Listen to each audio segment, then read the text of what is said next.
run out of it? Oh, okay. We can share. All right, we got one extra agenda, so we'll need it will be projected up as well, for people just like know what's coming next. Anyone else need to sign in?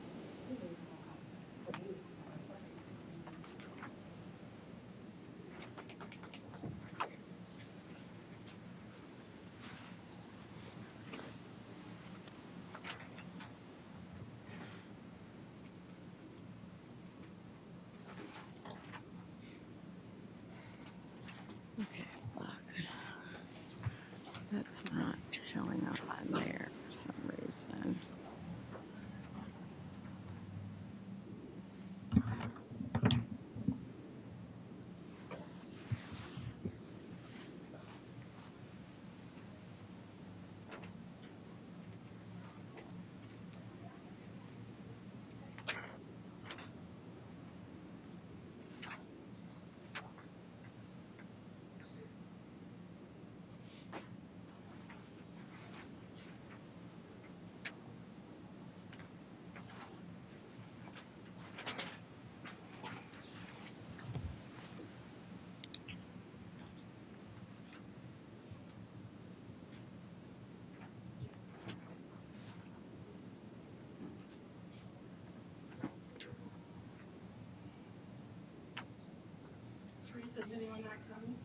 I have not heard anyone say they had a conflict.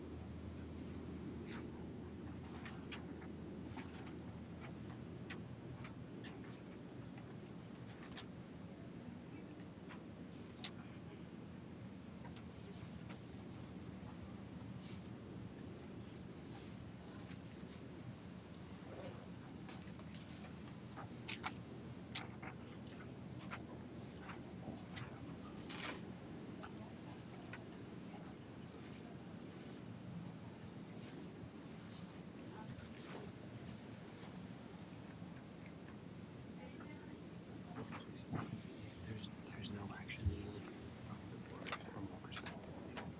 Okay. We had a good talk today. We had a good talk today on some.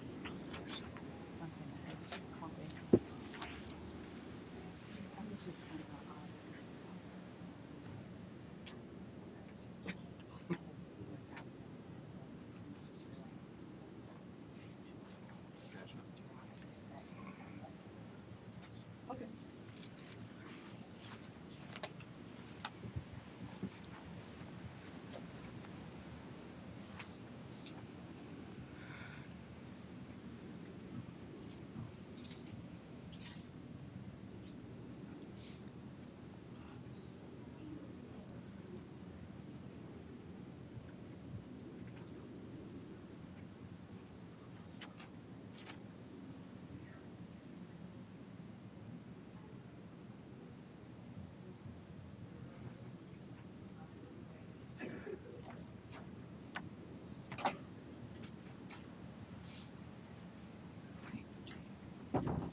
Oh, thank you.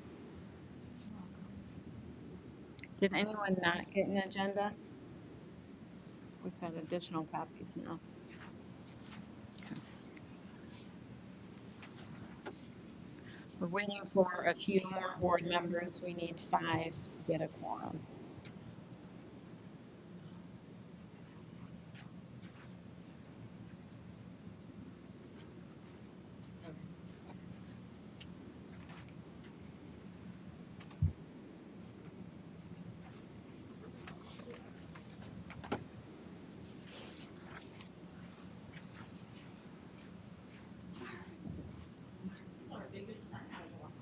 Yeah.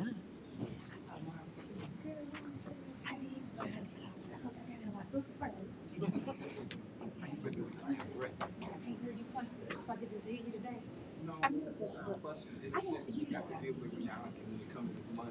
You know, flow everywhere. It's great protection. I know. Just say the plus one, but I don't know. Detroit.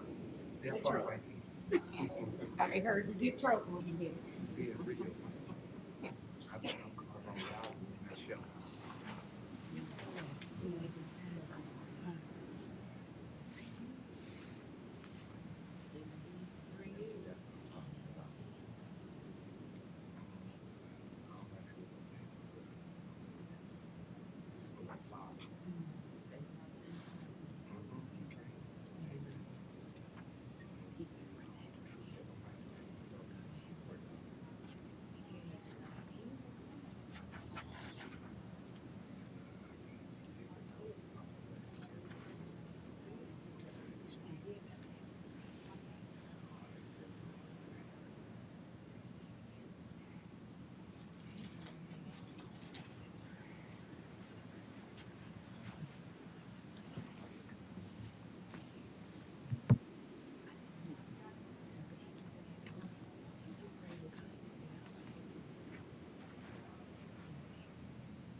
Did any of you happen to speak with any other board members? Okay. I spoke with Chair Hall last week. I tried calling her today, but her voicemail box is full, so I haven't reached her. Looks like you didn't get the text on last week. Yes. That was an urgent thing.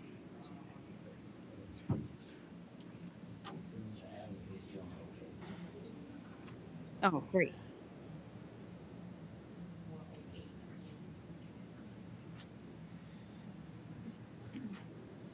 I did just try calling Chair Hall again, and I just got the voicemail.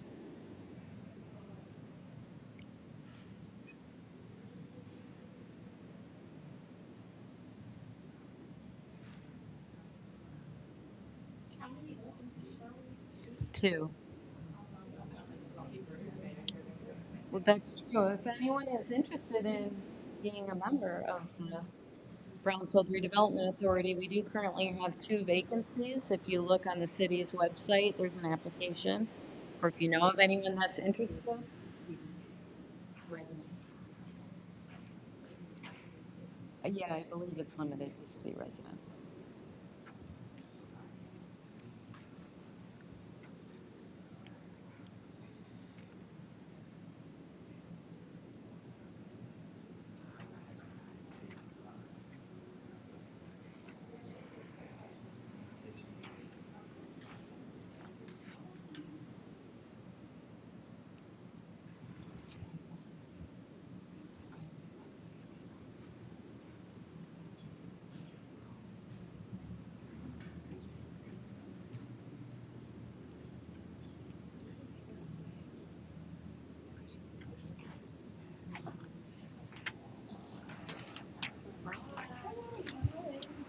Great.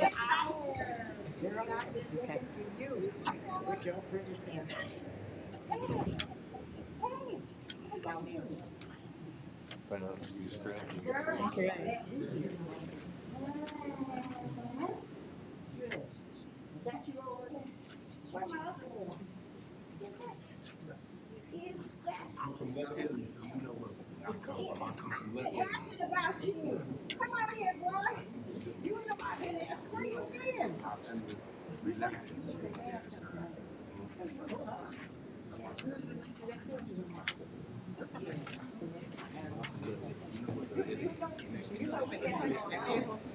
Yeah, you got it. You got it.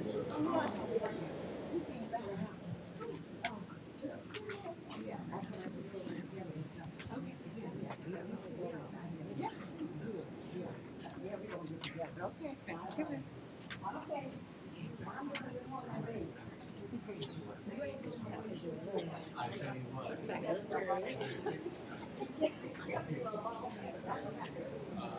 And look at how straight.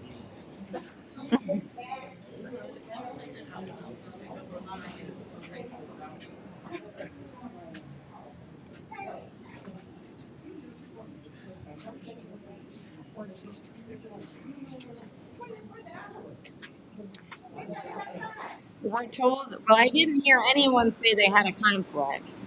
Miguel just spoke with Mary Alice and she's on her way. So then we should have a quorum as soon as she gets here. Oh, no. Well, we can have, no, we can't do too much else until we get the phone.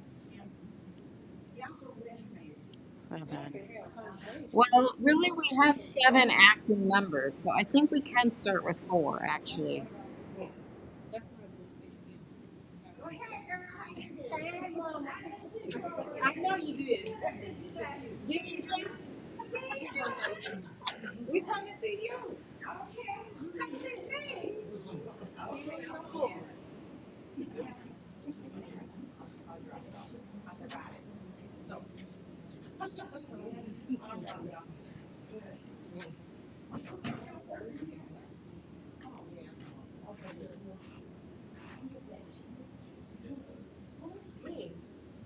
You, it's mine too. It's mine too. I'm glad you got it. I had been talking to her about you.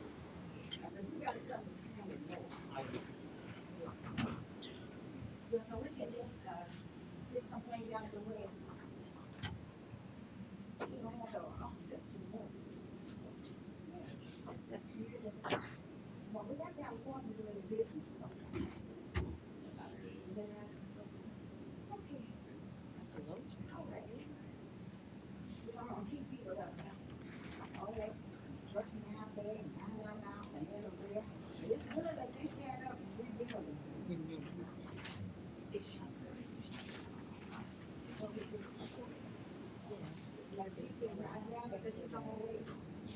Yes.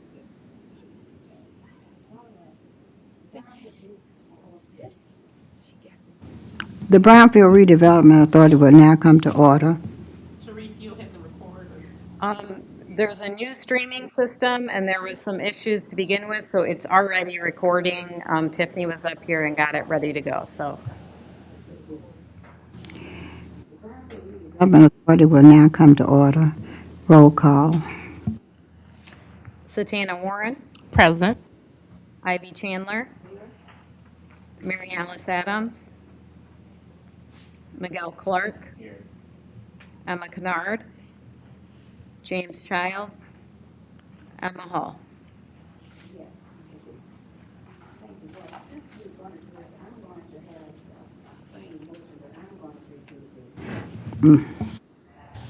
I'm going to do the public comments, because we cannot vote on the minutes. We can have public comments. Public comments and communications, so these people won't have to stay. Oh, she's here. Come on, baby. Wait, take your seat, and another thing, be quiet. Because she gonna talk all day, all night. Yeah. Okay, thank you, Dara. Okay, now we can go with the agenda. Okay, so keep the agenda as As presented. presented, yes. Okay. And then you can do roll call. Okay, so we already did roll call. I have noted that Member Adams has arrived at 4:14. Yep.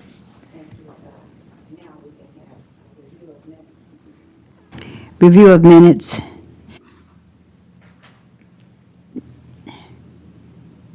Motion to approve last month.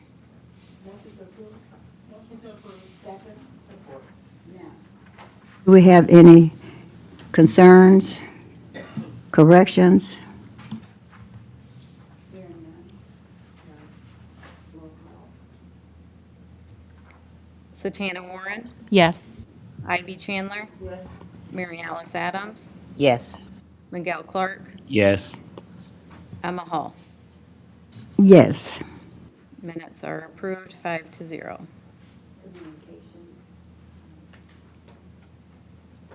So this first item is a communication that I received from Barnes and Thornburg. The authority's legal counsel has been Scott Dinas with Barnes and Thornburg for a number of years. Scott has decided to switch firms. So we were sent this client authorization form. So essentially what the email said was that with Scott leaving, they don't have other Brownfield representation. If we would like to continue representation with Scott, you can sign this form to transfer your existing files to him at his new firm, Varnum LLC. I did speak with the chair about this. I've spoke with Scott. It would be my recommendation, based on your experience with him, to continue that representation. I do know his new firm at Varnum has other lawyers that some other Brownfield authorities that I work with use. So as a firm, I think they have a little more experience. So that would be my recommendation, to continue that legal representation, which would just require putting an X here to transfer the files and signing a date if the board chooses to take action on that. A motion on that. A motion? And then we can have comments and we can vote it up or down. We just want to get it on the floor. We need a motion. So moved. Okay, a motion. A motion. We need a second. Second. Now you can have the comments and then you can vote. All right, comments? About the attorney, comments? Oh, Miss Adams? Oh, I didn't see your hand. Brenda was first. Commissioner Warren? Will the rate be the same at the new firm? I have not heard anything on rates. This specifically is just to transfer your files to him, but I can certainly get a contract for the board's consideration. Is that it? Thank you. Commissioner Adams? Thank you, Madam Chair. Oh, gosh. But I guess history matters. And it just takes me back to emergency management. And I just think that this is a perfect opportunity for us to open up and put it out for an RFP to give maybe another local attorney an opportunity that may have some brownfield experience with environmental issues. Thank you. Okay. Anybody else? She spoke with me, and I can agree in the future we could do that, but right now, it's just a matter of transferring, so we will have somebody on board. I asked her, did even her firm have an attorney that we could use? And she said they don't have the experience, and like she said, like Commissioner Adams said, experience matters. She said they don't have as much experience as this man has been having down through the years. So we can think about that in the future, but right now, we got a motion if we want to keep him or if we want to just wait and be without an attorney. That's up to us, but we have a motion on the floor to either vote it up. So do we have any other concerns?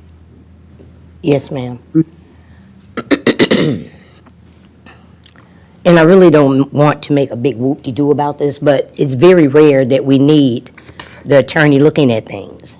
And as Commissioner Warren asked about the financial aspect of it, we just can't approve something and then get a bill Yeah, in return. So I think that we have enough time, and if something pressing comes up, we can have another attorney. And I didn't even know that experienced attorneys actually exist yeah, for brownfields until we went to a conference way across country. Absolutely. Many years ago. And actually, this one was from, I think, the Cayman Islands, and she was stationed over in Chicago. And they actually exist. So I think that we have enough time to actually put out an RFP to recommend our own attorney. Thank you. oh, A couple of questions and one clarification. The one clarification, Fishbeck has one lawyer on staff, and his purpose is for internal communications. So we don't have anyone available that does Right. legal brownfield work. We have Absolutely. an extensive brownfield team, but we are Right. not lawyers.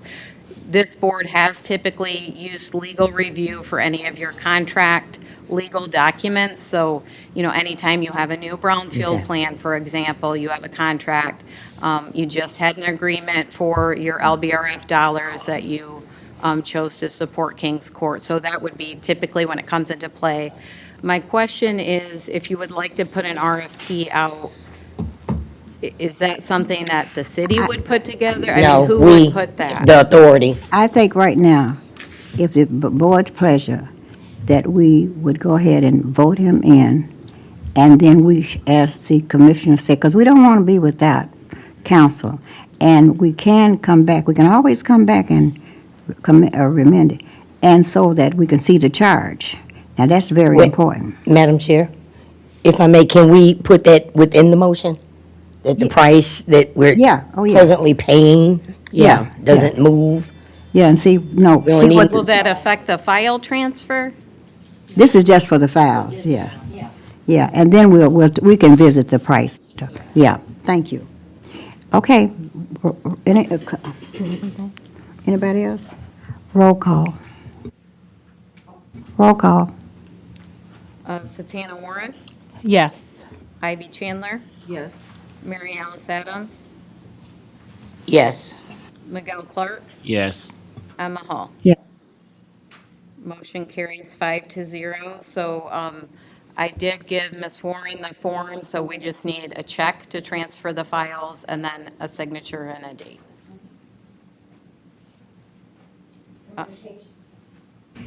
Communications, Prairie. The next one was an email that was really sent between Prairie Real Estate to Mr. Little at the city, but the Brownfield Authority was copied on it, so I'm just keeping the board informed of correspondence that we're receiving. This is related to the same issue that Mr. Carlson spoke on last meeting regarding to some issues with Michigan Gas Utility, and kind of a public use that they're wanting them to pay for solely privately. So I don't know if the board has any other questions or any other comments, but I'm just keeping the board informed that that communication was received. You have anything, Mr. Little? Next, number 3. Yes, so the other communication that I've had is developer Ken Ankley, who's with the former Bramwell Supply Company, who is part of an existing brownfield plan and has an active development agreement, was reaching out because he did not receive any reimbursement payments this year and was wondering, was he only receiving partial reimbursements? And I met with him and let him know that there has been some review of the taxable values, and we actually just received the tax increment capture for both summer and winter of 2024, like a week ago. I just put it in the bank. So I let him know that I reviewed that final tax capture report that I just received from Rhonda Hildebrand. His parcels are on there and collecting, so we anticipate that next month there will be a disbursement recommendation. So I don't think any action is needed. Again, I'm just keeping the board informed that that communication has been ongoing. Thank you. Okay. Madam Chair? Was this the, Mr. Ken, the Bramwell? Ken Ankley, Yes, I think that's how you say his last name. yes, that's the matter before us. Yes. And he's been- And he was going to be here. He did have a conflict. Okay, I knew. I think I Didn't remember- anticipate action, so. okay. I think I remember this project. He had a development agreement with us since, what was it? '09 or somewhere along those lines. He's not here, so we'll be visiting this again next month? Okay. Yes, so I anticipate that Okay, next okay. month I'll have a disbursement recommendation for you. Okay, thank you. Okay. Thank you, Commissioner. Okay. This portion is open for public comments. Step to the podium, state your name and address, and state your comment. Good evening. My name is Yolanda Watson. My address is 884 Waseda in Benton Harbor. And I would like to see if I can get some support from Brownfield to get my land tested. My property is at 922 Pipestone. I own the property in the front and the property in the back.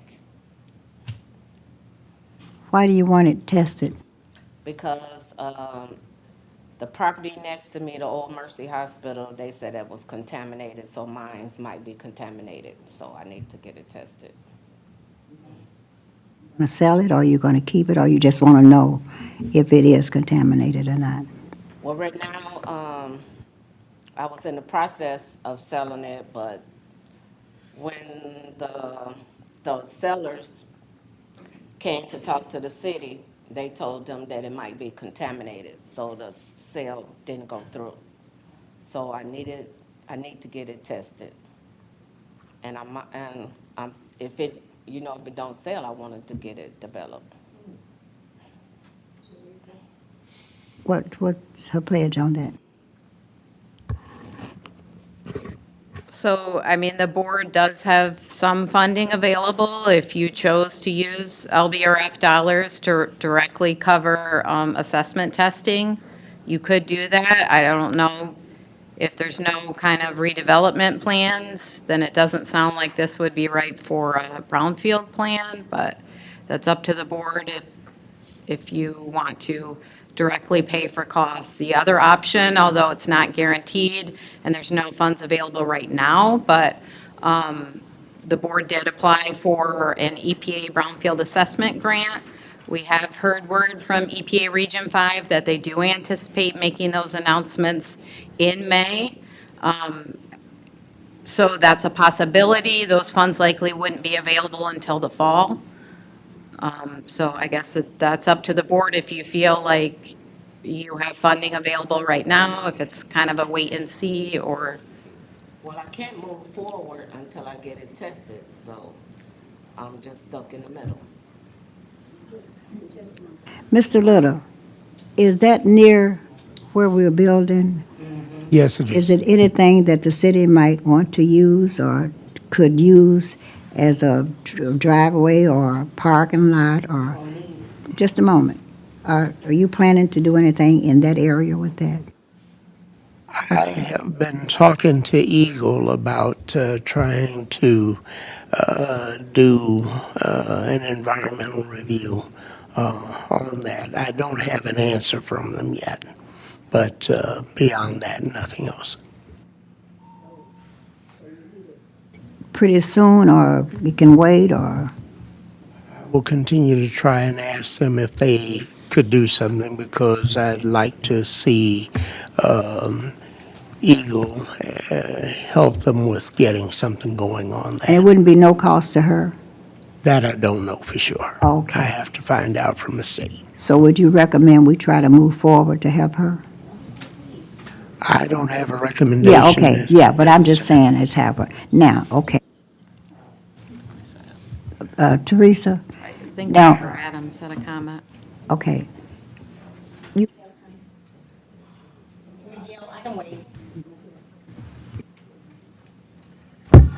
I think we should go ahead and, Teresa said we got some money, and let's go ahead and, well, right now she waiting, so she like in the middle, so she don't want to wait till August. And if we can do it, I think we should go ahead and move forward with this. Okay, first, I have a statement, Madam Chair, but I would like to know if the young lady is paying taxes on what was a parking area, like a Yes, driveway. yes. When we didn't used to have to, but can I get an answer to that before I make a statement?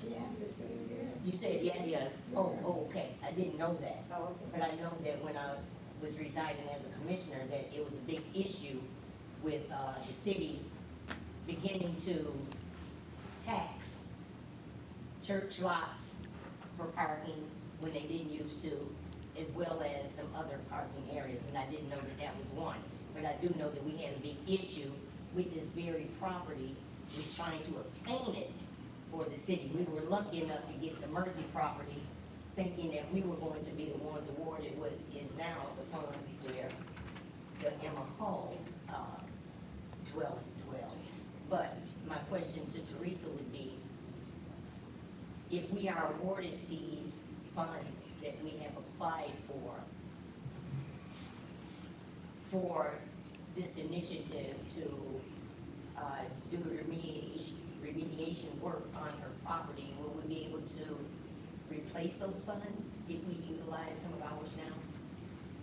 No, and just to be clear, the EPA grant is for assessment and cleanup planning, so it would not cover any actual cleanup, but any of the testing would be covered, planning involved with what might be Okay. needed of remediation would be covered, Okay. if you get that. Okay. I would like to, I asked that question because I sit in a lot of meetings where other funds that don't consist of red tape and governmental stuff. So I try to keep my ears open for people like her and others, if I may. Thank you. So I will let you know if you would leave your information, because I can't, if you just leave your information and I'll be in touch. But I do think that we should allot this taxpaying citizen, lifelong Benton Harbor resident, an opportunity to clean up her property and try to put some type of development together for herself, even if it's something like a daycare. Okay. Commissioner, you finished? Yes, ma'am. Okay. Teresa, Commissioner Adams, take it through Teresa. Instead of giving it to her, take it through Teresa so Teresa can check the information that you have to give her. because laws and things have changed. Now, Mr. Little had his hand up next. Yes, I just wanted to suggest that you might ask Fishback to see if they could figure out what exactly would be involved in that testing process and what the approximate cost might Yeah, be. yeah. You know, because environmental work can vary. Okay, Teresa. So our typical process here is that a project application would be filled out. If the board would like, you could choose to have Mrs. Watson fill out an application for Yes. next month. You could also authorize me to have communications with her.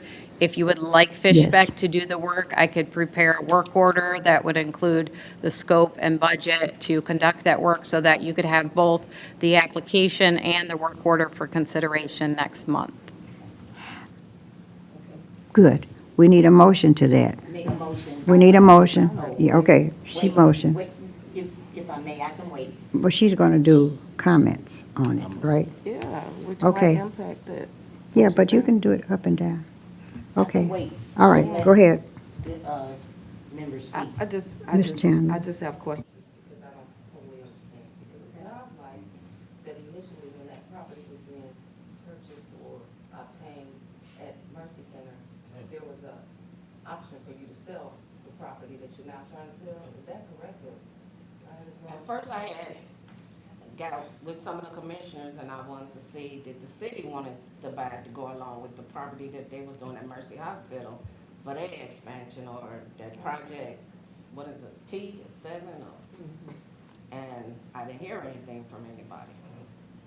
But it sounds like that they were trying to obtain your property along with that Mercy Hospital. No. And they couldn't. But now you're trying to sell the property, is that what I'm hearing?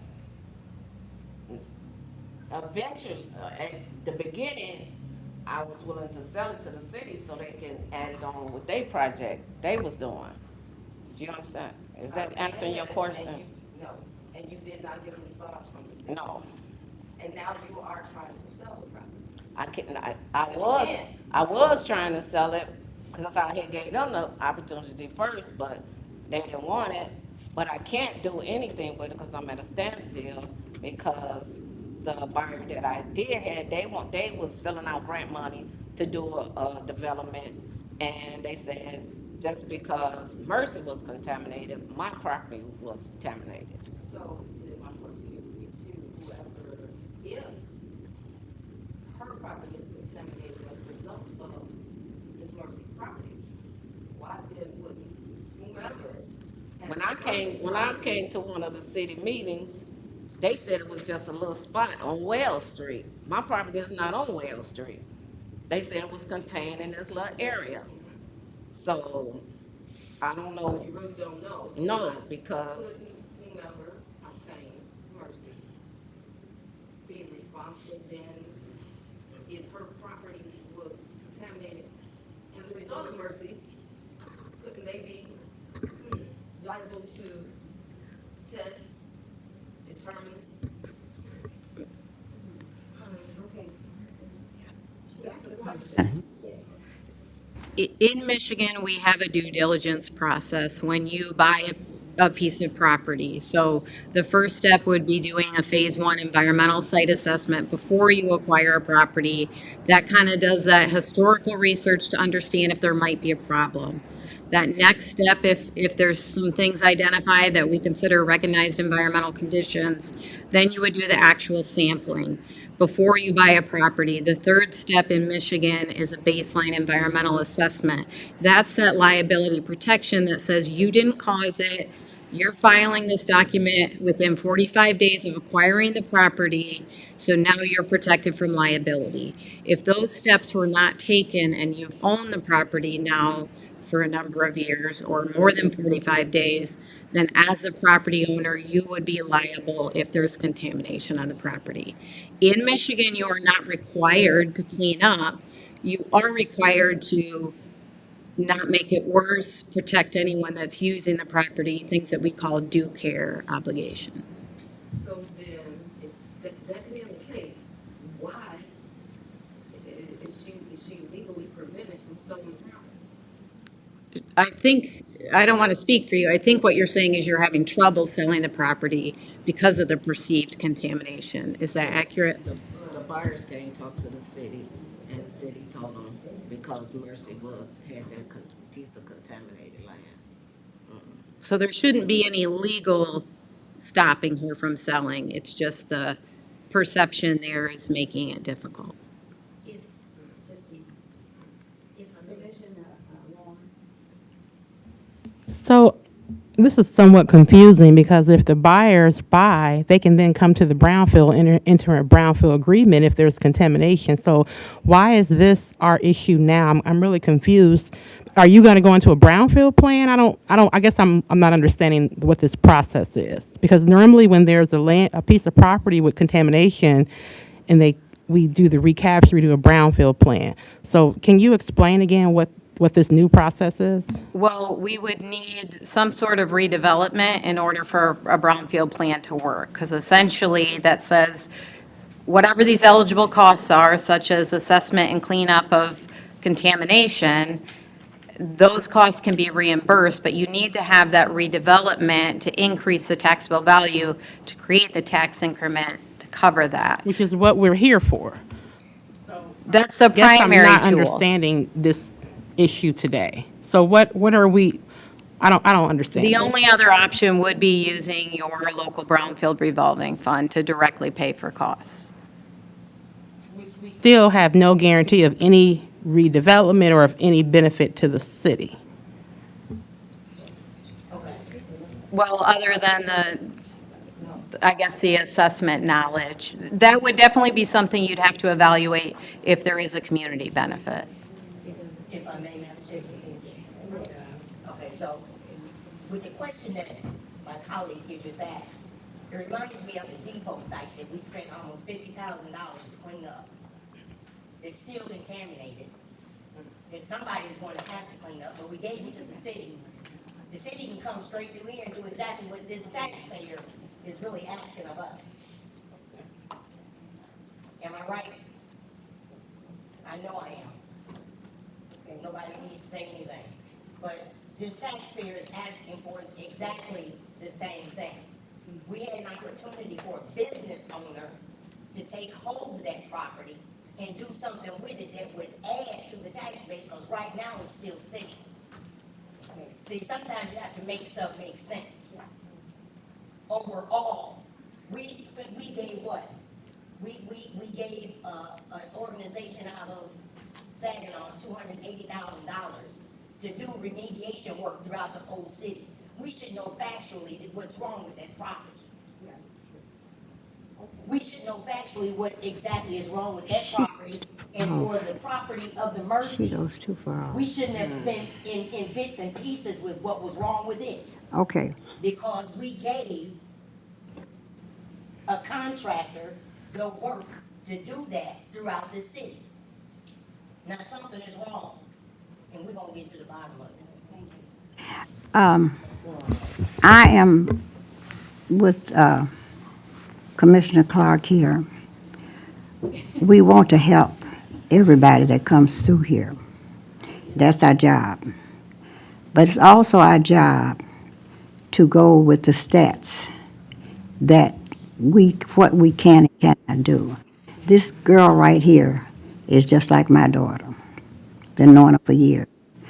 But one thing that we have to do as a people, we got to get our information right and straight so we can help you. She didn't know, so she's coming to ask us, what can we do?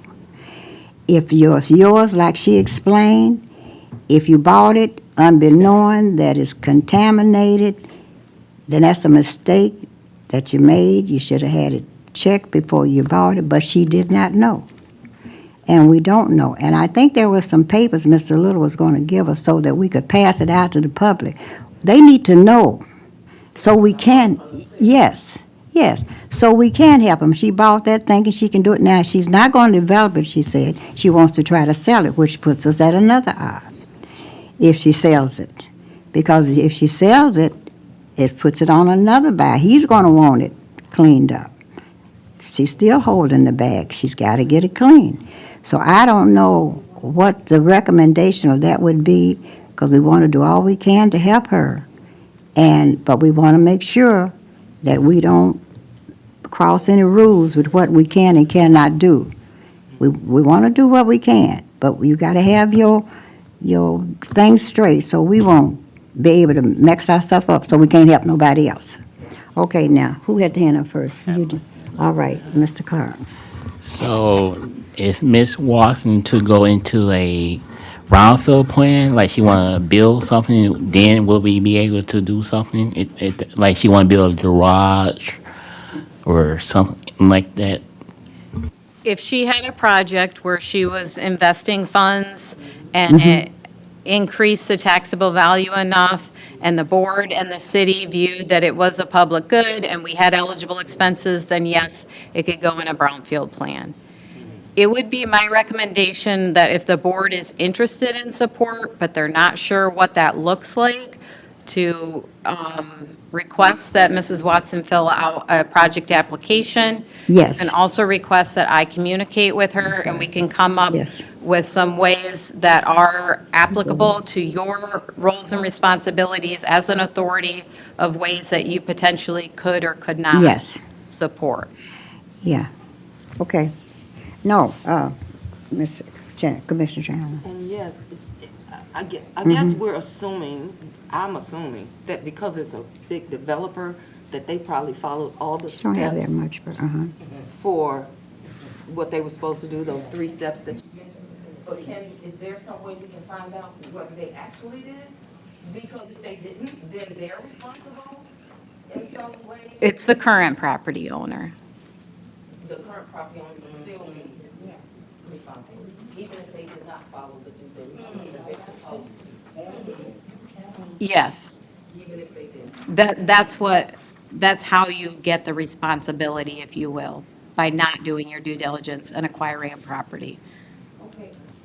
So we don't have a motion yet, and I do just want to mention, Mr. Little had suggested having Fishbeck develop costs. If you'd like, you can include that as part of your memo. This board does not have an exclusive agreement with Fishbeck to do the work, so that's up to you. More than happy to prepare a work order for our team to do that. If you want to seek services from other environmental consulting businesses, that's your right too, but just consider that in your motion so that if you need something prepared for next month, I can act accordingly. Is there a fee associated with you preparing? Yes.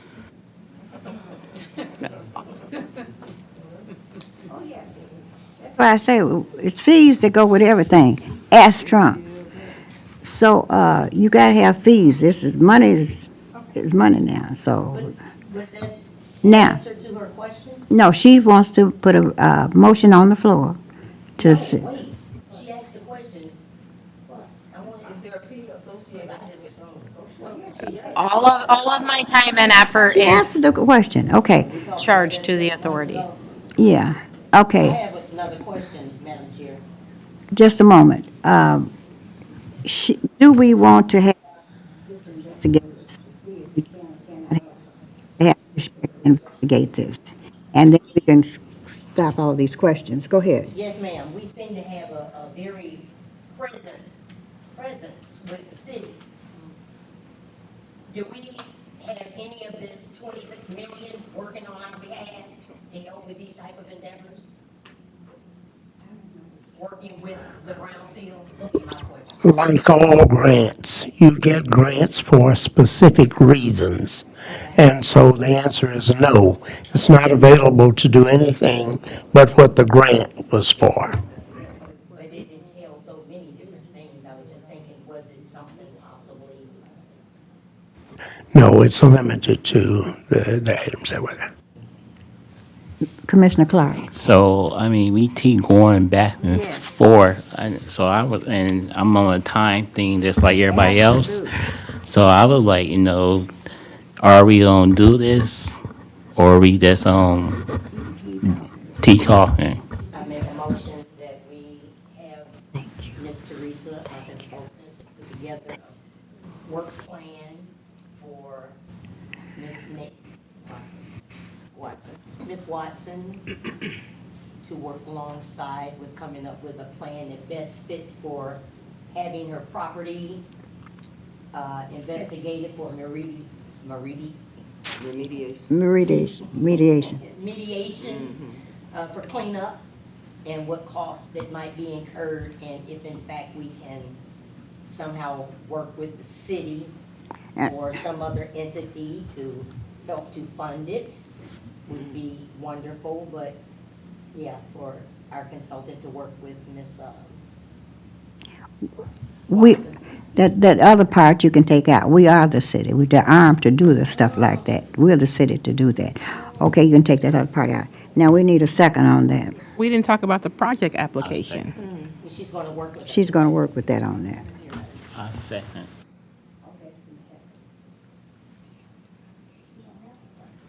She's gonna, okay, so the motion should state that our consultant, our Brownfield consultant, Ms. Teresa with Fishback, will work with Ms. Watson to put together a plan that best fits for her to clean up her property, whether it looks to be like her reuse for development or to prepare it for sale.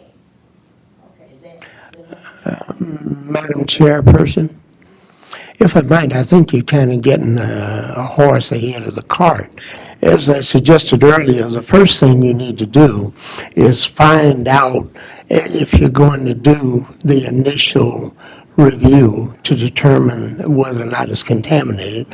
What is it going to cost to do that? Not a plan and all of that, just what would it cost to do that? Yes. That, Yeah, you're right, Mr. Little. Okay, you got it. You want a second? I second. Yep.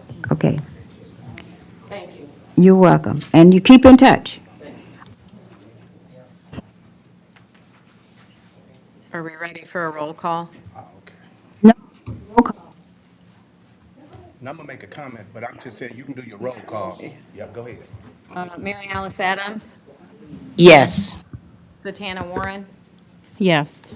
Ivy Chandler, Yes. Miguel Clark, Yes. Emma Hall. Yes. Motion carries 5-0. Yeah. I'm just coming down here. I want to piggyback off of what she said. I remember years ago when I was doing my radio show, Cornerstone came and got $100,000 from Brownfield to take care of that Pipestone building. They did not do what they were supposed to do, but the mayor said he got the check back on my radio show. That was falsehood. And then the next day in the newspaper, they said they did something else with the money. So what I'm trying to figure out, what is the process with people in the inner city getting the funds from Brownfield? You have everybody that come from out of town and can come in here and get it approved and walk out the door with millions of dollars. It's been going on for years.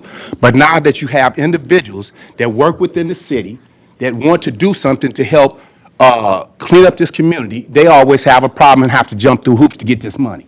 This has been going on for years. This has been going on for years. Now, all of a sudden, we want to have a directive to where we got to go through the proper channels to give out money. Ms. King now been in this community for years. Her family has been doing good work. Ms. Watson now. But all of a sudden now, it's a procedure that you have to go through. And for years, people talking about they're going to get back with the people in the community, and they never get back with them. I've watched it. Are we going to get back with you? That lady will be sitting another year waiting on them to get back with her because they're not going to get back with her. So what I'm saying is two things in the world. It's truth and falsehood. We got to pick what side we're going to stand on. And that's just keeping it real. We already know that this city has been under gentrification.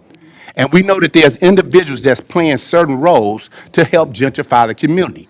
You have people that have got money from Brownfield that's still sitting on property that they haven't done nothing with. So just keep it real. That's all I'm saying. What is the procedure when it comes to the inner city getting money, as opposed to people that come from out of town can come up in here, get millions of dollars out and see them walk out the door with it. They get approved with no problem. But as soon as you got a brother or sister from the inner city come in, so I'm trying to figure out, is there a directive that say don't give out no money to the inner city residents? Because like I said, people say they've been sitting there for 20 years, but what have you accomplished? See, I've been watching these meetings for years. I've been coming down here for years, and I've watched money flow out the door. You understand me? And like I said, I can bring up my radio show where the mayor said that Cornerstone gave that money back. They did not. The next day in the newspaper, Cleveland said, no, we didn't give money back. We did something else with it. But it was allotted to do one thing with it, and that was clean up that Pipestone project before they got that latte shop put there. But they didn't do it. And what I'm saying, a lot of people, that's just like with Brownfield Supply. All these other industries, they coming in and get money for stuff through Brownfield that they can pay for themselves. You follow what I'm saying? So we have to keep it real. But y'all approving and giving them and sending out money to these individuals. You understand what I'm saying? See, if a person asks you a question and they give you a lot of content, it is a con. And I know that for a fact. I don't come down here to complain. I come down here to keep it real. Because I've been following this city for years. But how is it a problem for this lady and that young man in his industry to get money from the city? When you asked him to approve the money, she should have got $250,000. You understand me? To get her projects done. Then you want her to give you all this paperwork to jump through the hoop, do this and do that before you cut the check. Then you want to say you don't have the checks to give her the other part of the money. See, all this, when you go to doing this, it's a game. It is a game. And it has to be time out. And that's all I'm saying. Common sense don't cost a quarter. But it has been a problem with our own people that's been in this community for 20 and 30 years getting some money. But soon as somebody else come down here, oh, we got a good plan, and this is going to help the city. I remember when they talked about world-class communities, and they called everybody down to that building. And how can you have a master plan that don't include the inner city? How can you have a master plan when they talk about world-class community that don't have the high school and you got $1 billion industry on Main Street? And he told me one time, he said, why would I put $1 million into a sinking horse? Because we got these individuals down here capturing the dollars. We used to have our own Chamber of Commerce. The Chamber of Commerce now is Cornerstone Alliance and the Southwest Michigan Planning Commission. How can you have individuals planning and getting money for your city off of your statistics and knowing none of it coming through the inner city? Yeah, the street project, all of a sudden, we don't have no income tax board no more. The city income tax is where the money coming in at. You charge me, I pay taxes, I work in the city, and they charge me taxes every year for working in the city and not staying in the city. But you got people from Albemarle, you got people from everywhere working in the city. Are they being taxed for working in the city? They get money from out the city. I guarantee you, you cannot show me a list of them people that work in the inner city that don't stay here that have been paying taxes for the last few years since the city income tax has been implemented. And the reason I'm saying this is because facts is facts. Truth is truth. And truth, you have to stand on truth and you have to have facts. So when you come down, say that again, ma'am. No, what I'm saying, I'm just putting down facts because Commissioner Adams, you don't talk say you've been here back for and forth 20 with him. years. Let him talk. You were saying what you've been here for 20 years doing, and I respect you to the fullest degree, 25. But what can you bring to the table and say, well, this is what we accomplished for the inner city? All that stuff downtown, okay, I remember when they took the money and did the M63 project. I remember all of this. So when we talk about money, I'm talking about the inner city. What has actually come through the inner city? If I wouldn't have never complained about that house on Pipestone being burnt up for years, they wouldn't have never tore it down. You got now that they're coming through with this new project, now they want to enforce the ordinance code, now they want to enforce this, they want to enforce that, because when you do things like that, it pushes people out that cannot afford to do that. The average young man and young woman in Ben Harbor is surviving, trying to make an honest dollar to live. So when they get an ordinance, they may not pay it no attention, but it's taken to the court system. Next thing you know, they got a record. Well, they don't remember to go to court because they're trying to feed their families. And all I'm saying is, what is the process for getting money out of this Brownfield Authority? And I got the book on the Brownfield Authority. But it's like you got people that come down here, they can't get no money. But you also got people that you say, they got money that didn't do what they were supposed to do with it. And I got the facts, not what I'm telling you. I'm telling you the facts. It's people that got millions of dollars and still sitting on stuff and they did nothing with it. But you wanna harp on these people here because they want to come get 50,000 or 100,000 when you done gave millions of dollars away. That's all I'm saying. Truth is truth. That's all I'm saying. Thank you. Thank you. Just a moment. Yeah, thank you. Yeah. Listen, what he's saying has. The facts. That's all I'm saying. Yeah. That's just like you got a city manager Right. who tried to steal that money and we walked him out of dollar back. Well, why would you have a man that you done fired and he didn't sue the city be your city manager? Take that to city Real. commission. That's all I'm saying. Take that to city commission. Yeah, you're That's right. just being real. Yeah, but one thing I will say, he had some real truth facts. But also, with me, and since he talked, and I want to put this on record too. And he is right. So a lot of things have happened. I don't know what somebody else has done. I cannot agree, but people do get money. They do come to here and they get money. They have projects. They walk away with money. Projects are done. But when I sit here, I don't plan on using somebody else's money that's not mine to give to somebody else, and I'm going to put on an orange suit for it later on. Now, the reason why I said this, if you look at the records over in Dalton, Chicago, it's a lady. She was sharp and she helped everybody. Now, if they went back, it took years, but they went back and got her. She used somebody else's money that was not earmarked and didn't have the recommendations to be used for what it was intended for. And when people come, and we will name Miss King, if she's got her papers, we told her, if your papers is right and in order and it goes with the rules that we have, we will give you whatever we can give you, and if we need more. But I don't know what the rest of them are going to do. But if they vote on something that is not, that I am working with, that's not in the guidelines, like I told you, and he's right, I've been here for years. I've seen some things that I may not have liked. It's a lot of things I see now that I don't like. But it's not my money, and if it's got some guidelines and rules and regulations on it, I'm not going to touch it to give to nobody. And then they're going to come back and get me 5 years later, and then when I go to court, nobody's standing there to pay my bond to get me out, and I'm gone. So I'm going to do the best I can to help anybody. White, black, blue, green, if you got your purple, he added it, he said purple. If you got your papers in order.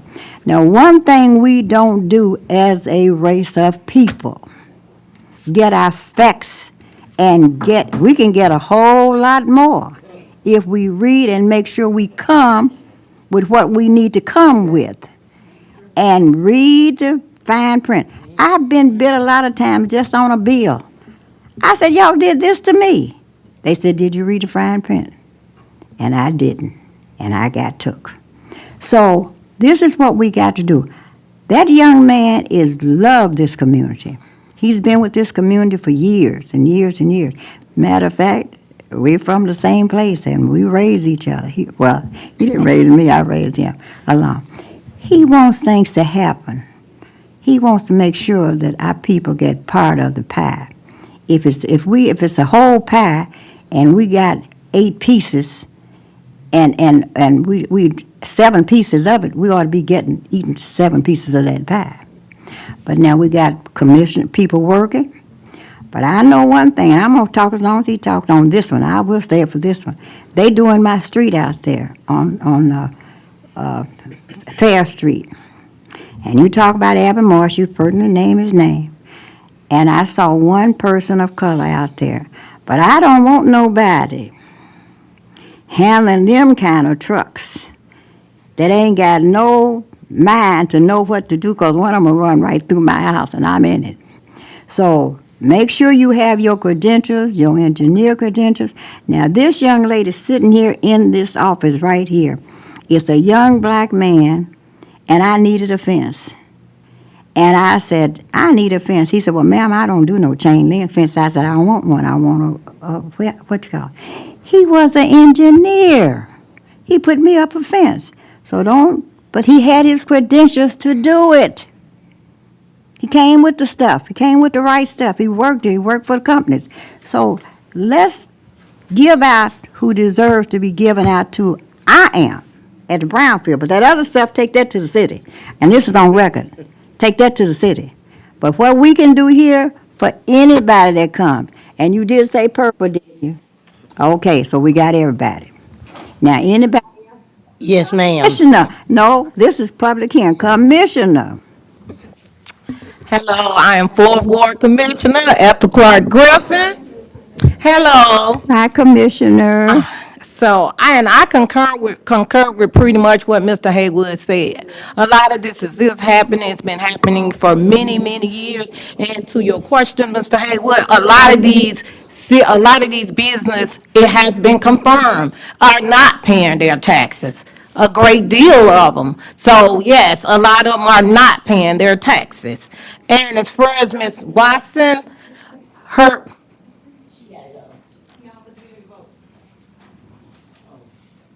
should I wait or keep going? Oh, okay. What's going? Okay, Or it can wait until next month. Okay. okay. Thank you. So a lot of them are not paying. And as far as Miss Watson, okay, her maiden name is the Napier. Everybody that's from Ben Harbor, been in Ben Harbor, knows the Napier has a lot of property, has stores. They've done a lot of things to help the people in the community. They are well-paying taxpayer. This is a Fourth Ward resident. A lot of her family is Fourth Ward resident, live in my ward. A lot of them have property, businesses, even in other wards. So she has paid her dues to society, to this community, and her family as a whole, not just her. They own a lot of stuff and did a lot of things for the community. So for her to come here and ask, she owned this property. How many years have you owned that property? Okay, so it's not like she just bought it and she bought it from the city and that it was contaminated. So, and she didn't know. So if she bought it from the city just 3 years ago and it was contaminated, then why was it even sold to her contaminated? And now as she states, that she can't even sell it because one of the buyers said that they think it's contaminated because it's by Mercy. And then it was question asked that, okay, you have to address that to the people that's doing the project. Well, we have at least two projectee people here.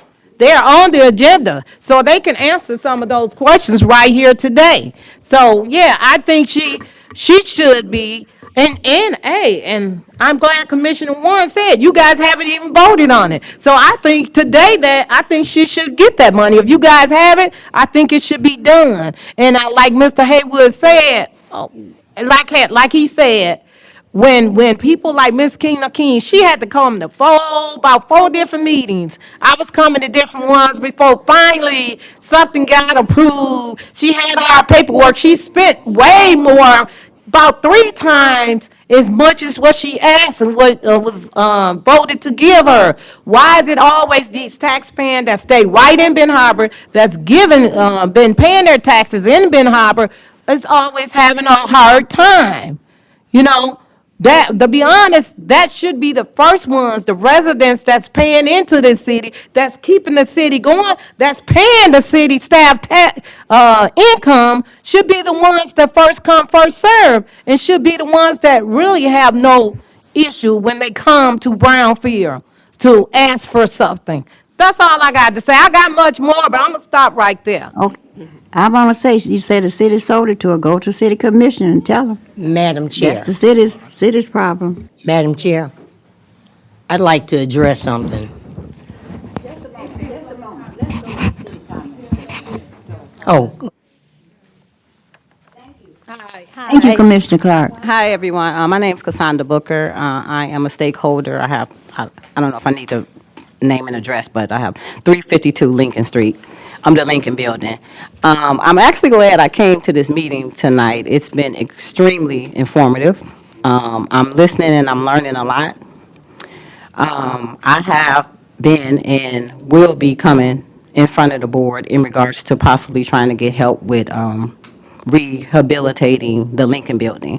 I can say I've been working with city manager, and he's given me a lot of information, and he actually reached out to me earlier this year, and because we've been communicating for the last few years, and I've been coming down here trying to see if there's any assistance I can get from the state, city, or him being the economic development director then. So he did call me, and he spoke to me and told me that some things had changed with the Brownfield redevelopment requirements, and so I was happy to hear that. But I'm also just here to say, like, I I've been back here. I was born and raised here. My last name is Booker, so I'm sure you guys are familiar with the Bookers. And I've been back here now since 2019. I can say happily that I am a private investor. I don't have a whole lot of money, but I came here with a plan, and I came here with a mission to create, first of all, create home ownership for inner city residents, to educate them in regards to being stakeholders in the community before it's too late, because we're almost there. So I did home buyer seminars, I did cleanups, and I've bought and rehabbed. I have a property that I'm closing on next week in the city of Ben Harbor. So it's been number 8 that I've worked hard on completing. Hasn't been easy. It's been a challenge, both from all aspects, the actual residents of the city in regards to me trying to sell the properties for what I feel they're worth.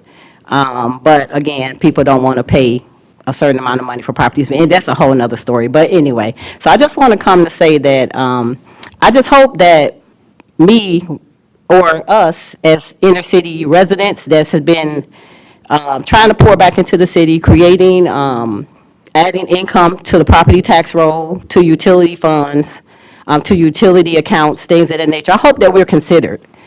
From what I'm listening to is a lot, I'm assuming that a lot of times we have not been.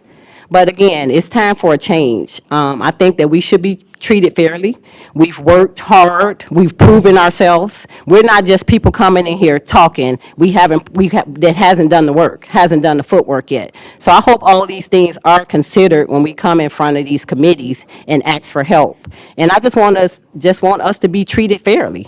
I think we deserve that, and that's all I want to say. And I mean, I'm happy and I'm glad to hear everything that we've talked about tonight, because I think it needs to be put on the floor.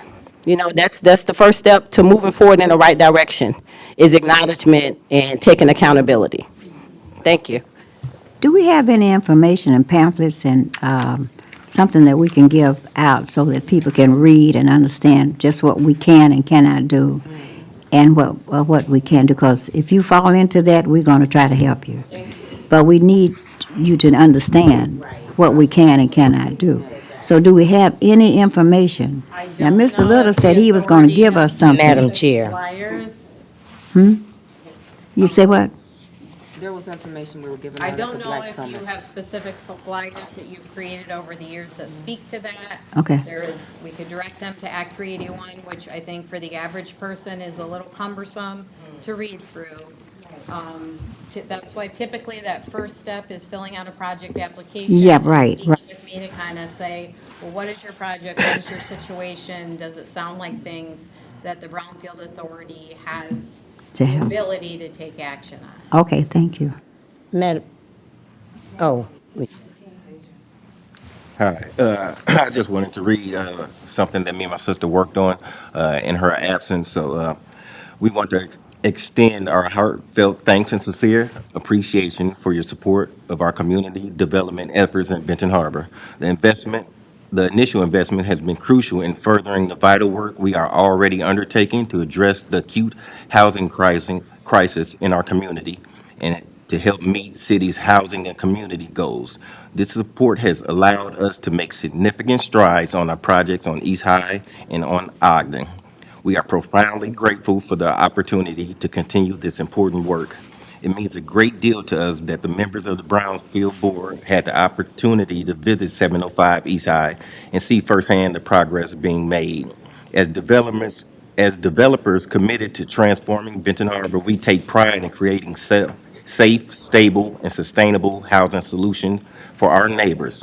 Your belief in our vision is not only a testament to our shared commitment to uplift our community, but also a powerful force that sustains our progress despite the steep costs associated with completions. Thank you for standing by us and for your enduring partnership. We look forward to keeping you updated on our continued progress and to furthering our collaborative efforts in making a meaningful difference in our community. Additionally, we are glad to share we have been able to have occupancy and had a tenant move in on April the 4th. We are committed to returning to this board with even greater accomplishments and to ensuring that our work contributes positively to the future of Benton Harbor. So, yeah. I want you to forward that. We are the City of Benton Harbor's Brownfield Authority. We could not do this without the support of the city commission and the mayor and the city manager. So forward that to them because we work on behalf. We are arm of them. We're not working separately from the city. Mr. Little has been here every day working. Sometimes he don't like what we say. Sometimes we love what he say. But he has been here supporting this project through the city. I think each city commissioner should have that letter. It's beautiful. To let them know that we're working on your behalf. So when we go in the archives, we can say that we are trying to do our best to help everybody in the Benton Harbor City community. Madam Thank you Chair, if so I may. much.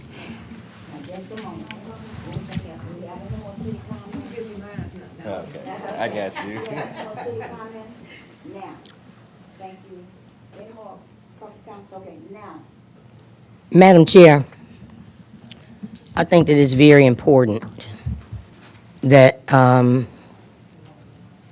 I thought it was important prior to now, because I've been only saying it for years now, that we need to educate the people of Benton Harbor about what the brownfield is for.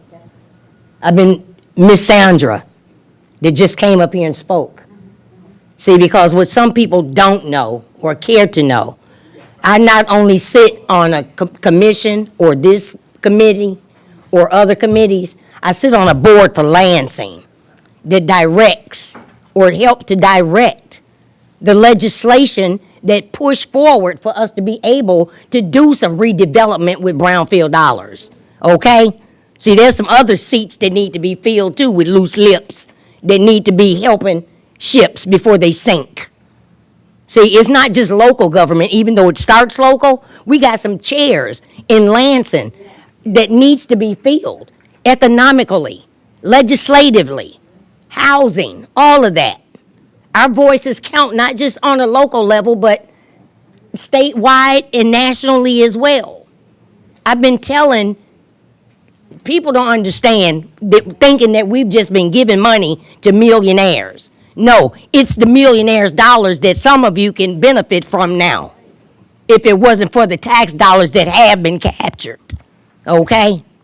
Read and read it all. Not just the part that you want to take and run with to make folks try to look bad. We worked real hard at capturing these dollars to make sure that we could work on some inner city projects. And I have tirelessly prepared some of those that have come forward that we're able to help now, knowing that we have been fighting for this very moment. But we can't do it all. There's only a limited amount of what we can do. But when I came back home 25 years ago, there were tumbleweeds.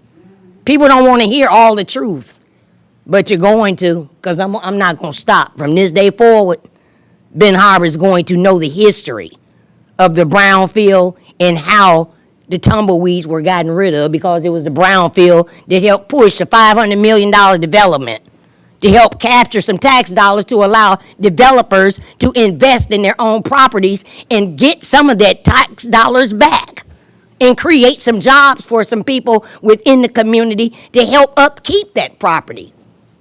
It's steadily moving. So what if it started with a signature golf course? It created some jobs. If it wasn't doing anything but caddying for the rich.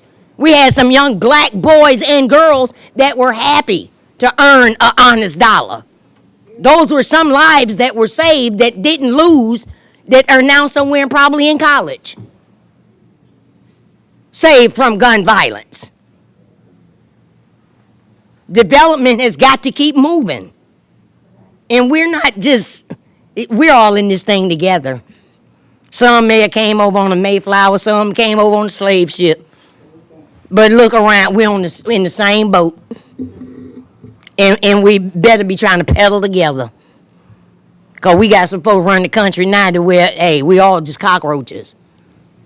Turn on the lights and we gonna find us Thank you. Madam Chairperson, I'm Yes. going to have to leave about 5:30 if there's anything else that I need to be. Well, so we have 7 active members. We have 2 vacancies on the board. It's my understanding the quorum is a majority of our active members.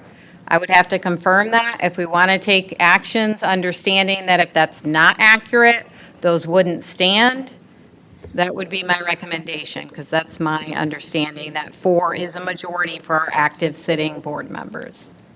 Madam Chair, is there something that we can do working with the city? Because, see, we have applications that have just sit in drawers. You know, some people want to be actively involved Okay. in their government, but when people put in applications and somebody else that has control of them still sitting in a drawer, then that puts a lot of I pressure have on been those of us asking that if can show up. applications have Just a been moment. received. I'm not aware that any Well, applications I know have been factually received. that some have put in applications, and this has been going on prior to you for We have to other, move it. Mr. other has to boards and leave, and we have- committees as well. Listen, let's respect time. A lot of people have to leave now. We meet once a month. These other people meet. And we have to respect their time. And we just talk over the same thing all the time. Now, I'll close my book. It's time to go. Now, we out of public comments, committee reports, none, treasury reports, and I don't think we should vote right now until we find out for sure. Okay, so the action items left on the agenda would be approving the financial report and the payables listing. We don't have 2 signatories here, so I don't think you could sign the check anyways. We only had 1 check on the payables listing. I could go through those to explain where they're at. King's Court is really an update, which Mr. King kind of covered there. I was going to go through a little bit there. Project T is not an action item, it's an update, so I think we could go there. Aben Marsh is a project application, so there would be action on accepting that, but I think while we have the developer here, it would make sense you could at least hear what he has to say. Okay. So we do still have discussion items we could have. That's just Project T, is that the only one we need to discuss? The rest of them? No, the only thing that needs action is the financial report, the payables listing, and the project application for Aben Marsh. And All of Aben it Marsh. has discussion. Yeah, Project T and Adam Marsh. Madam Chair, can we put on, The rest of King Court, we don't need to do that.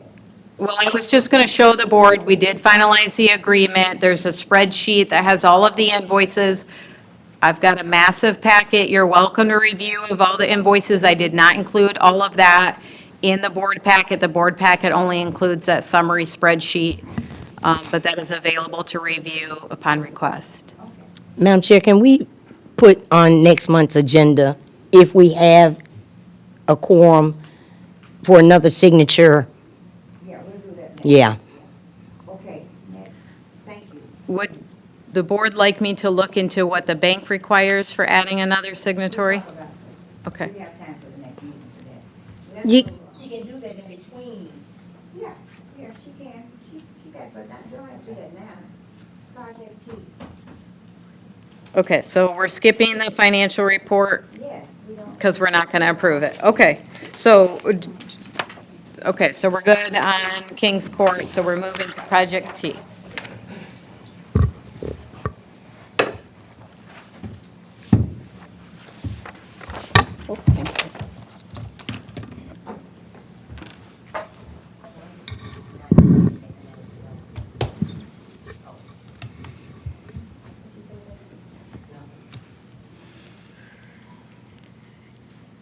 Good afternoon. Good afternoon.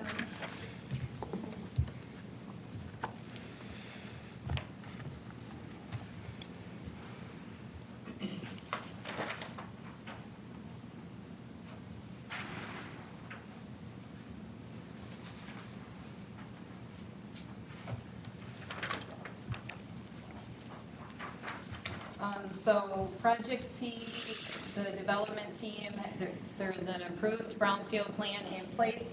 The development team has since approached the city saying some conditions have changed, and there will be a requested forthcoming amended ask. And so there's no action asked for tonight, but the developers did ask for an opportunity to present to the board on what has changed. Yes. Do you want to start? I could finish. What am I starting? Oh, no, it's good. Thank you for having us here today. I'm Jill Ferrari, one of the owners of Renovare Development. Erin Hudson with Harbor Habitat for Humanity. Before we get started, I wanted to make a quick suggestion. Listening to the conversation before, Varnum is a very large firm with a large pro bono team. If in Detroit, they came and did a land forum where they helped residents understand brownfield law, brownfield processes, and due diligence. I would talk to Scott Dinas about having Varnum come and set up something to talk to residents about all of these pieces. Just wanted to make that suggestion. It's something they do for free.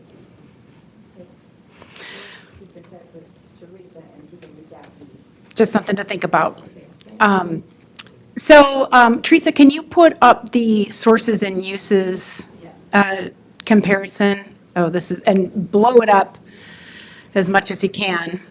As you all know, we had our brownfield plan approved over the summer. We started going through closing calls with our lenders, IFF, Opportunity Resource Fund, and Sinair. We went out to formal bid for the construction work. And when we got the bids back, they were roughly a little over $1 million higher than we were anticipating. We struggled with getting contractors in some key areas, including concrete, and lumber prices are changing every day. With the uncertainty in the market, those are some of the key places that we're seeing some changes in cost. After we got the bids back, we tallied up the difference in the project budget where we're currently at. Our original budget that we submitted to the city was $8.8 million, and our current budget is just over $10 million.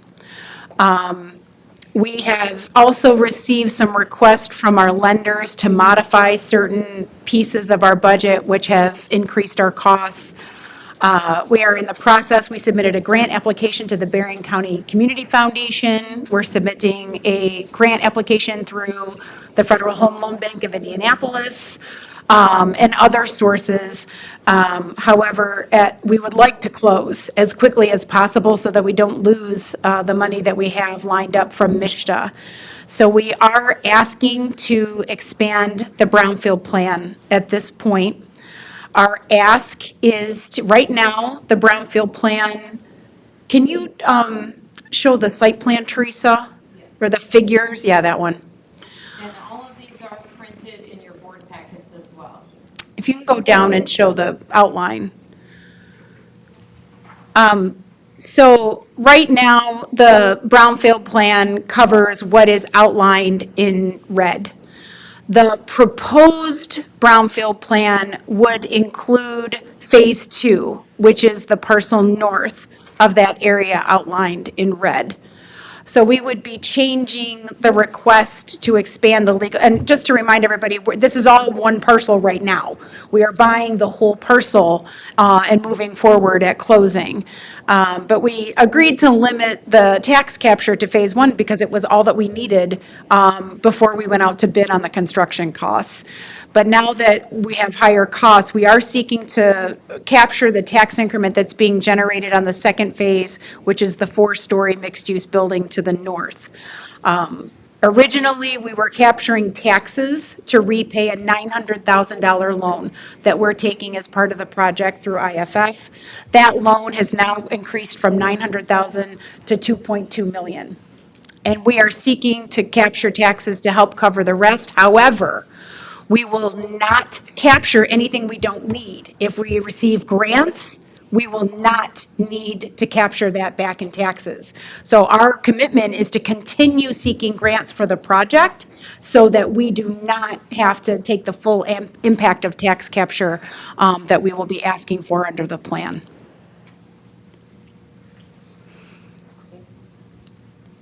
Question? Yes. Any more comments? Mrs. Hudson? No, not at this time. Mr. Little? Nothing special at this time. We're going to work, I'm working with Teresa, and we're going to try and see if we can put together what will best respond and help get the project going. Yeah. And I just got to be honest, this is problematic for me. Problematic to me and for me, as I sat as a co-chair of Planning and Economic Development prior to you all coming and presenting here. And I'm sure you remember, because my initial ask in the beginning was the funds that you obtained were funds that we could have actually received ourselves as a city, since they were governmental funds, or you're a private developer. Yeah, we're private developers. Private developer, but I'm thinking, I may have it mixed up with the funds that come from the state for projects such as these. Yeah, like the 28 million for the whole development. We get those funds every now and then, and I'm thinking that that's where they came from. But I guess you have to apply and you have to be eligible, which is what I think you did. Yes. You were eligible. Correct. Am I right? Okay. Right. Okay. Yeah, and we okay, haven't received okay. a dollar Yeah. yet, right? The land is still owned by the city. We plan to purchase it as soon as all of this is in You place. haven't purchased it? No. See, now No, not yet. I'm just became even more confused because I thought that you all had purchased the property. No, not yet. See, I'm a beautician, and it's my job, because I've been so busy over the years that my mind is like a library.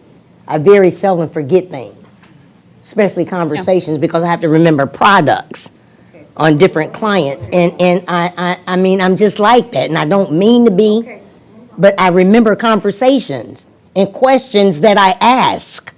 And it frustrates me when someone tells me something when I've clearly asked the questions. I asked the question, would you all be coming before us? And you specifically told me that there was no need to be. And this is like the third time. We did. This is like the third time, and I just had to listen to my residents come in here and bawl us out over projects that they feel like they're being left out on because others come in from other places with their hands out. And I get that and I understand it, but we want development as well. But, and I hear you saying that you're steadily trying to seek funds, and we're always trying to do that because growth, we want it. Right. And we need it. But there's got to be some balance somewhere, and sometimes no gotta mean no. Well, this is something that couldn't be controlled. It's nothing that we foresaw happening. But when those bids came back, it is what it is. You know, when they come back and they're $1.2 million higher, we have to now adjust in order to move forward and make this development happen. So the intention was not to come back if it could be helped. And I get that, but I guess my question is, because see, I'm trying to learn something too. When I'm eligible for a loan to do a development, that's what my bankers and loan control officers are for. I mean. Well, are you finished? Because we can't. Yeah, I'm done. You're done, you're not gonna keep it busy now. I don't know how you, I don't know, it's probably really easy to do, to, so undercut what you think the cost of the project is gonna be. But $1 million sound like, my God, who built this budget? Right. So if you look at the numbers, you can see that the two biggest increases are site work and then the construction costs. Do you need me to move this at all?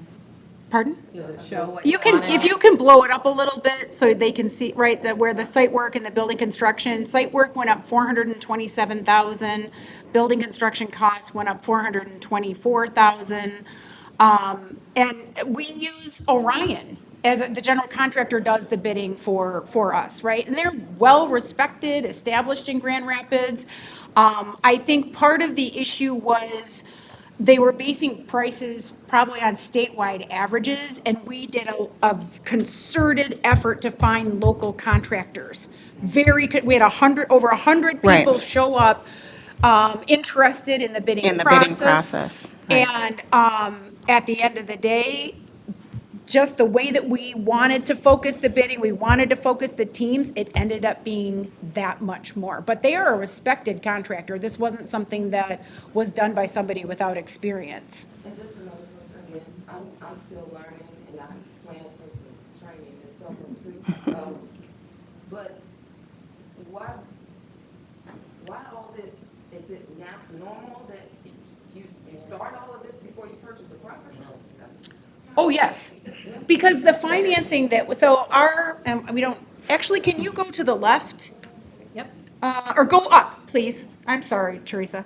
To show the sources, right? So this is a mixture of loans and grants and equity and energy rebates. And the lenders on a deal like this, so IFF, the construction loan, the Scenair construction loan, they want you to do those because the contractors will only hold those bid prices for a very short period.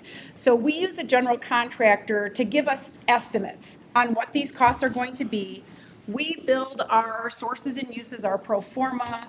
We get a loan approval for the amount, and at the very last minute, we will go to bid, so that they can hold those prices just for that period of time to us to get to break ground. But we have to have all that in play to close on all the financing. Does that make sense?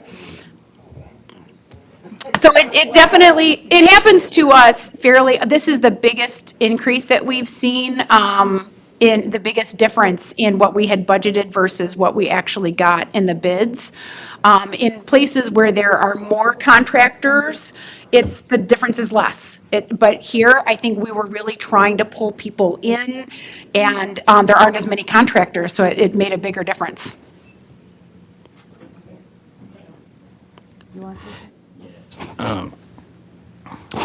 You say you haven't purchased the site yet? No, we were supposed to close at the end of last year, and then the bids came back, and so the closing got delayed because our lenders won't close on the financing to purchase the property unless we have all of our pieces lined up. So we pushed back the closing. Will that purchase price change with time, or can it? We hope not. Yeah, we hope not, because that would just throw more of a wrench in the system, but the city hasn't discussed that yet. So, and the city still own the property? City still owns the property. So if y'all like working like close and close, like it seems like the city still owning property should be able to, I don't know what I'm trying to say, Willie, but it just seems like the city should have been, and city still owning should be able to accompany y'all some type of way, Well- or something. Madam Chair, can I address what, well, after Mr. Little, I'll wait. Yes, ma'am.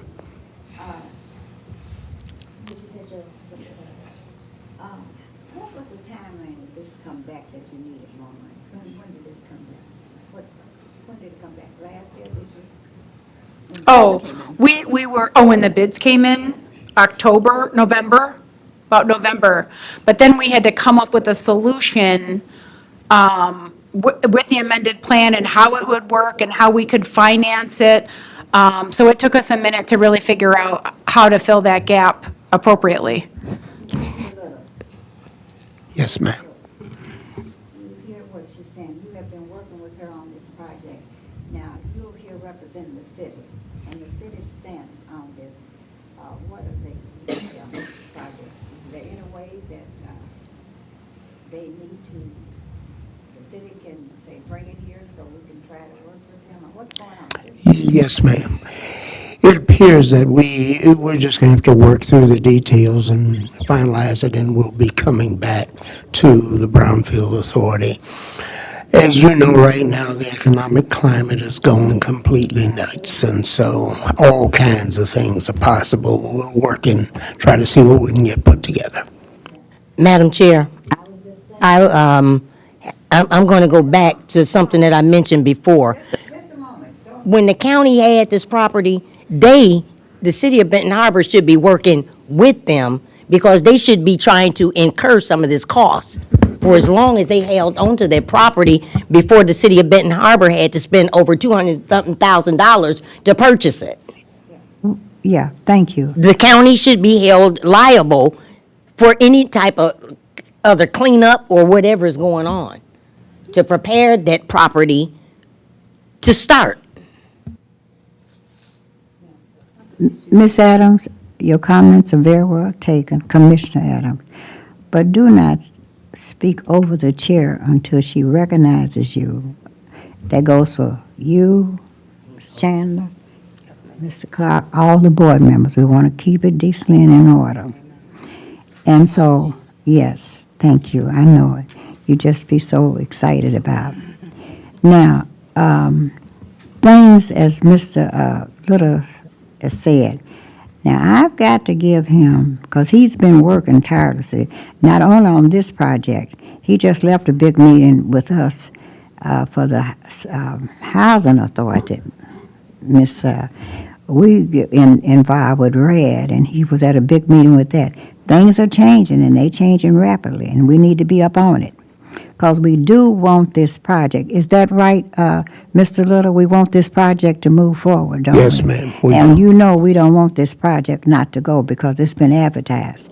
And we was hoping that a spade would go in the ground by April of this year sometimes. Is that the date we had said, or sometime? But we want May, sometime. But anyway, we wanted to see some action with all this building going and moving. I'm going to tell you, windows are going to close. They might close. Mr. Little said something a long time ago. He said, you got to get this stuff done, try to get it done, work on it soon, because windows might close on us, and they might go up. Things might change. You got to move. You got to work on it. And he's been going to am I right, Mr. Little? You've been going to meetings after meetings about certain things. Yes, ma'am. And the city wants to see this project move forward. The people need it. We need it. We pushed it. Yes, we pushed it. So we just got the information, and Mr. Little's on it, the city's on it. They definitely want this project to go, and we'll be working. And not only with y'all, Mr. King and Ms. Booker, everything's going to go up. With these tariffs, if they don't change, everything's going to go up. Building, grant, all that stuff is going to be different. And he's got to work through all that. And you got to work through all that to make sure that everybody's getting the benefit of what they need, because we don't want no projects to stop. We want to keep moving. Okay. How long this project been going on? I think 3, we had done we made an application to MISTA in the first round and got declined, and then switched the whole site plan, so I think it's been 3 years. About 3.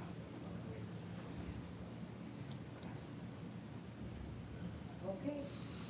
Anybody else have anything else? Teresa? Anything you want to say? No, I'll continue to work with the development team and Mr. Little, and We'll be back next month. Yeah. Thank you. Thank you for your time. Thank you.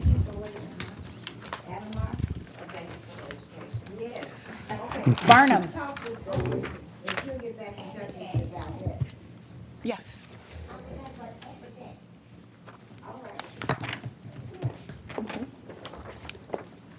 Have a good evening. Thank you. so if we could invite Mr. Mark Richards up with Avonmarsh, so he did contact me. I know he's approached the city as well to understand if there might be brownfield incentives available to help with the redevelopment plans of the property at 89, 95, and 101 West Main. So I guess I'll let Mr. Richards kind of talk a little bit about the project. Hello, first of all, I'm assuming this on. I just introduced myself. Mark Richards, I'm the Chief Strategy Officer at Marsh. I'm actually housed in the office here right down the street from you guys. You might remember me, I've spent 18 years at Whirlpool running the global real estate team, and I was the one to help build the Imogene Hall with your name on it. So, yes, we sat, I got a picture of you, we're right by the plates on the fourth floor. Yep, it was great to see you in action. Yes. And I told her, too much walking, y'all going up them steps, leave me right there. Yeah. I see it looks all right. I'm excited to come here with some more opportunity to continue to build affordable housing in this great city. So, as you know, Avon Marsh has been headquarters here since 1979. We've been here for 50 years, paying taxes for the city, as well as our employees pay taxes as we bring them in here, so we have over 50 employees. We've been partnering with the city for over years to make this great place a great establishment, and so we do appreciate the partnership over the years. We are looking to make some huge investments in the building to try to revitalize that building. It's a tired-looking building. We don't own it today, and so we're looking to purchase the building, do a whole different facade on it, do a complete renovation. We're trying to attract talent, retain talent in this area to continue to pay taxes and to have them in this area. So we're going to create a whole modern office in the first floor, and then we're going to convert the second floor. The proposed project would put 8 units upstairs. We would have 6 one-bedroom units, 2 two-bedroom units up there, all within under the 80% mean from the MISTA on the rent mean on that. So we're excited about being able to provide this here, and we're here to look at seeing what the city could do to help us with the Brownfield agreement on that. Are these contiguous properties? All 3 buildings are connected, yes. So if you look at the buildings, there's 3 buildings there. They all are interconnected internally. So they'll make one? Yeah, so if you're already in the building, there are connecting corridors between each building, yes, yep. How many local employees you got work for you from Ben Harbor and the St. Joe area? I don't have the exact number of who's residents in the building. I can tell you that they all pay taxes for just being a resident, or working through the work tax here as well, but I don't have the actual number. On that note, I want to say this. A lot of people, they don't hire because they say they have felonies and they won't hire them. They don't have no experience. They can't work. Now, there is a place at 204. Every month, they trying to work with these people to help them get rid of their felonies so that they can hire people, so that they can get part of the work of people that's coming in, or they can be trained. They got information for them. And so they have to go. They have to have the information. I'm giving out the information, 204, that they got places that they can go to help them people to get ready to get some of this work, because there's a lot of work coming in, and he does beautiful. Thank you. How long you say you've been with Avon Marsh? I've been with Avon Marsh for about a year now. Okay, so history is so important though, and Yeah. and Miguel, the youth, just touched base on it. And I'm going to touch base on it, but we got some wonderful stuff going on. And you're in a very good location. I want to ask you, I heard you mention MISTA. What part of MISTA funding? Sorry, if I said MISTA, I didn't Okay, say MISTA. okay. We are working with MEDC Okay. on funding as part of the MEDC RAP grant. Okay. They also encourage to look at brownfield Okay. agreements as well. So I guess my question becomes, now that you're at Avon Marsh, because 20-something years ago when I first came down here, my concern was, who are the business people? And how many people that look like me are they training? And how many of them work there? I mean, we need to level the playing field, but if I send my son to work, I want you to show back up on time I don't want you to go to lunch and not come back, because that means you lose your job. See, we have issues in our community, and I'm not making any excuses for anybody. Yeah, all the way around the board, I'm pointing fingers. Because we got some issues that need to be fixed, period. But what I do know is that we fought for the federal dollars that come in here that uh, the city is supposed to, well, federal dollars, with federal dollars, there's supposed to be a small hire of so many residents within a community. That hasn't been happening. And I'm hoping that you will take that initiative, being fresh Yeah. at Avon-Marsh, to help make that come to, because we're doing better with our youth. Yeah. Even if that consists of going into the school and getting them, and I never could figure that out. We do hire interns from the Benton Harbor schools. Okay. Our organization is also involved Okay. in career days with the Benton Harbor schools. good. But just as it was mentioned here, people have to be certified. There Yeah. are certain things they Yeah. have to do. Yeah.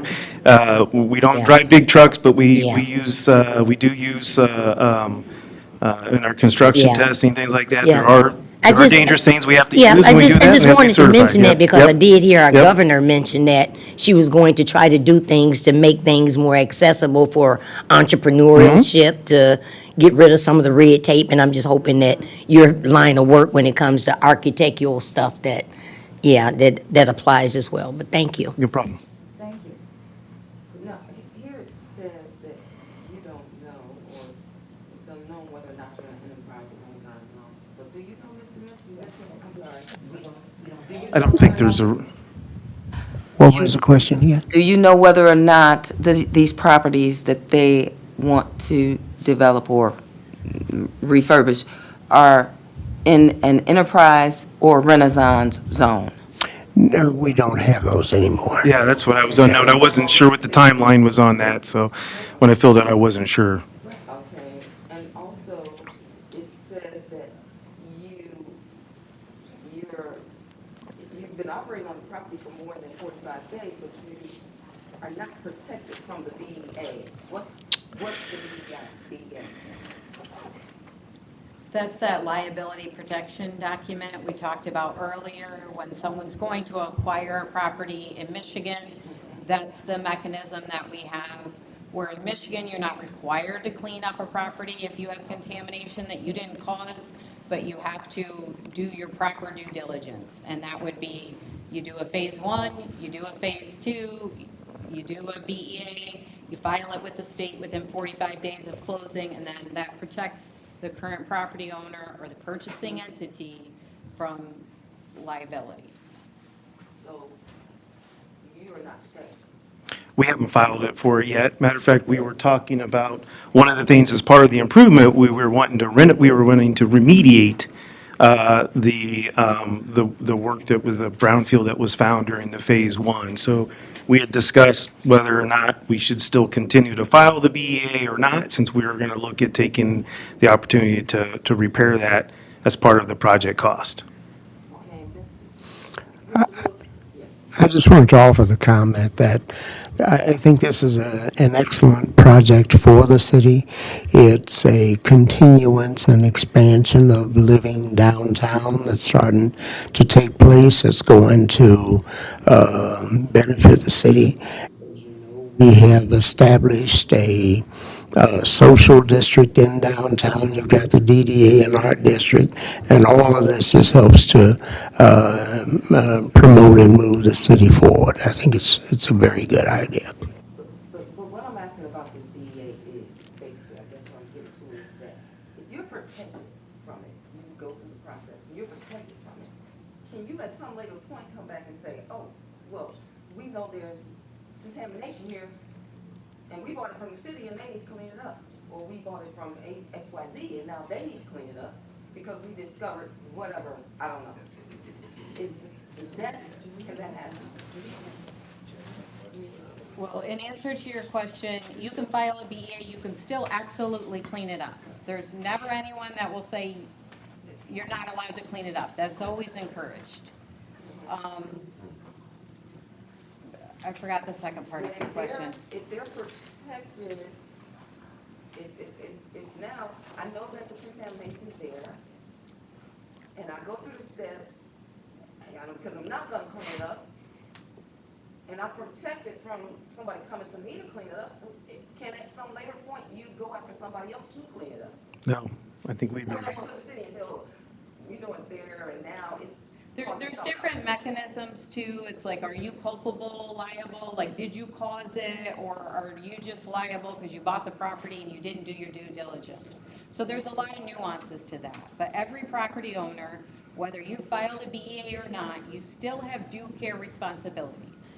And that means you are not allowed to make the contamination worse, and you have to protect any owners, occupants, anyone who uses the site. So if, there's a direct contact concern, you have to maybe put a barrier in place so people aren't contacting that. Or maybe you have site use restrictions. There's mechanisms in place, but everyone, whether you have that liability protection or not, you still have due care responsibility.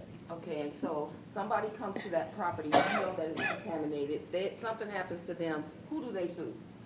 Well, also, let's keep in mind, like, what is the contamination? That can be everything Okay. under the sun, right?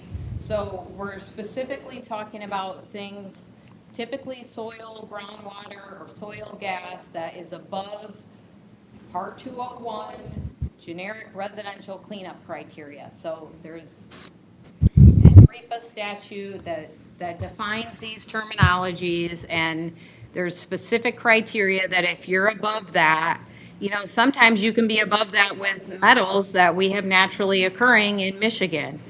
Sometimes we have things that volatile organic compounds that are a little more dangerous. So it depends on what you have. It depends on whether there's a relevant pathway to exposure. There's a lot to it, and that's why the due diligence process is designed to identify what you have on site and how to safely use it. That's what this whole process is meant for.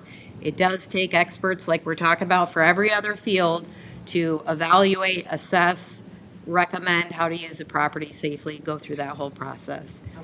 See, I'll get with Mr. Goodman.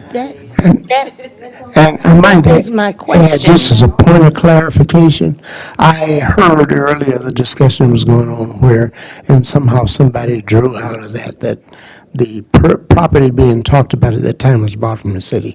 I don't believe that's the case. I think it was bought in a tax sale from the county. That's right. And Madam Chair, what Teresa just explained, did you see the document that this Brownfield had put together as it relates to old contaminants of transfer of property? Because it used to go over, it used to follow the buyer, or I don't know how we worked it out, it's been so long, but we had put together a piece of legislation to hold someone responsible for the transfer of property, that property owner would be responsible for their cleanup, and very well so. That's why I was saying, that's why I kept bringing the county into it, but it wouldn't be the county. But see, the county is the one that held on to it and didn't want to sell it to Benton Harbor. But we pushed, I pushed, Yeah, I pushed. yeah. Okay. Mr. Little said something that's very, very important. Attraction attracts. Do you want to say something? I can wait until you're done, Okay. but yes, I would like to. Attraction attracts. And the city's been working tirelessly to develop downtown. If you go in every city, their downtown is built up. They built that downtown up first because they provide opportunities for people to want to come in and to want to live. And with housing that they're trying to do, and with the city moving forward, downtown building that up so that it can create an attraction. So all these things work together. Without a vision, the people perish. And sometimes people don't see the city's vision so that we can attract more people to build our city, to put more tax dollars on the tax roll so we can provide more opportunities for people that live here. We cannot provide the opportunities that they want us to provide if we don't have the dollars to help provide them. So we're moving forward, and it's a lot of work, but let's keep it moving. Now, he's working for Avonmark. He's one of them purple ones you're talking about, ain't he? We're going to try to help. Okay. Well, I would just like to circle back to, what the potential ask Yes. is here. Right. And Chair Hall, I know you're very much aware, you say something almost every meeting, that this board can only do what you have the authority to do. That's right. And you want to help as many people as you can. Absolutely. You have to make sure that it's something you're legally allowed to do. Absolutely. So, there's really two ways that this board can usually help move projects forward. Mhm. The first is through a brownfield plan, so I think sometimes when people hear this project got X number of dollars, it's not direct funds that this board had in their bank account that were given. It's through the private investment of the developer and doing that work that increased the taxable value that allowed those taxes to be generated to reimburse costs that were already paid for those eligible costs. So that's the primary tool that's used. That's what we're looking at here. The other way is if you have funds, which this board does have some funds, they are finite and limited, that you've accumulated over 20 years in your local Brownfield revolving fund, you can directly pay for eligible costs. You still have to make sure that's in line with statute. There's rules, there's processes to make sure you're doing that. Here, there's a couple of considerations that we need to work through, and that is this property was originally in a brownfield plan in the city. I don't have documentation that plan was formally terminated or abolished, but it may have been because I know that we have fulfilled reimbursement agreements and it is not showing up on current brownfield capture. So I'm thinking that there is not a plan in place and that we can move forward with a new plan, but that's something that we'll need to look into to make sure we're doing things appropriately. The other thing, we kind of talked about, is this property adjacent and contiguous? Yes, as a building, it's all connected. It's currently 3 different properties. We may need to look into combining it into one if we're using the eligibility of contamination because it's on one parcel, and so one would be adjacent and contiguous, but that far one may not be. So there's some nuances here. I know we're not taking action yet. It does sound like this is a project that adds community benefit to the city, but there are some things that we'll look into to make sure things are done appropriately. But this would be, the anticipated ask is using a brownfield plan, which does also bring money back to this board because usually the last 5 years of capture goes into your local brownfield fund so that you can support other projects down the road.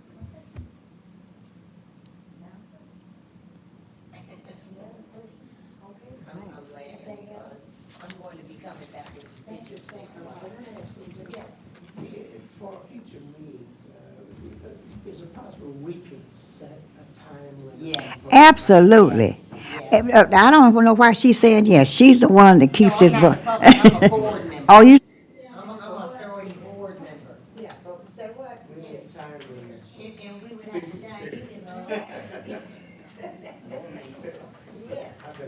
Yeah. I did look into that. Your bylaws don't specifically state a limit on public comment, but I did ask, and I believe the city's standing is 4 minutes. So you, okay, so you could choose Yes. to implement that. This is just the beginning. She's right. Oh. This is just the beginning. This is But, just a taste. yeah, but I know, now, I hope this stay on record. He come and he talked too long. But we need to sit the same thing on the ones that sit here, they talk 24 hours a day and keep y'all. Yeah. We have to let these people go. People come here, they got jobs, they gotta go home, they gotta fix their food, and we can't just keep having no 4 o'clock meeting, run no 2 hours when it shouldn't be no more than a 1 hour meeting. Commissioner Adams. Sometimes it makes Oh, okay. Thank you so much. But no, say what you were about to say to me, because I love you, that's all. Did you get what you needed to continue to work on? Well, we're not able to take action, I guess. But you can at least they- start working towards figuring it out on is there water underneath you guys as well? that. We are fortunately not involved with So that. where is that water going The, from the end down there? the next door, yeah. Yeah. Oh, I get it somewhere, isn't it? We still record? Yes. We don't even have a quorum, I thought it. So we're not taking any action. Do any board members want to have comments, or we can adjourn the meeting? Thank you. Yes, thank you. We don't even have. That's what I just. Yeah, but we're scheduling this. Okay. Nothing else? Nothing else? Nope. Okay, thank you. Thank you, everybody. Motion adjourned. Where is that water going? Just a minute. Yes, ma'am. Thank you. Okay. Where is that water going? Come up here, come here, Rick. It's good seeing you again. Yes. Yes, yeah, no, I was just happy to get stuck in the elevator when we were out. Yeah.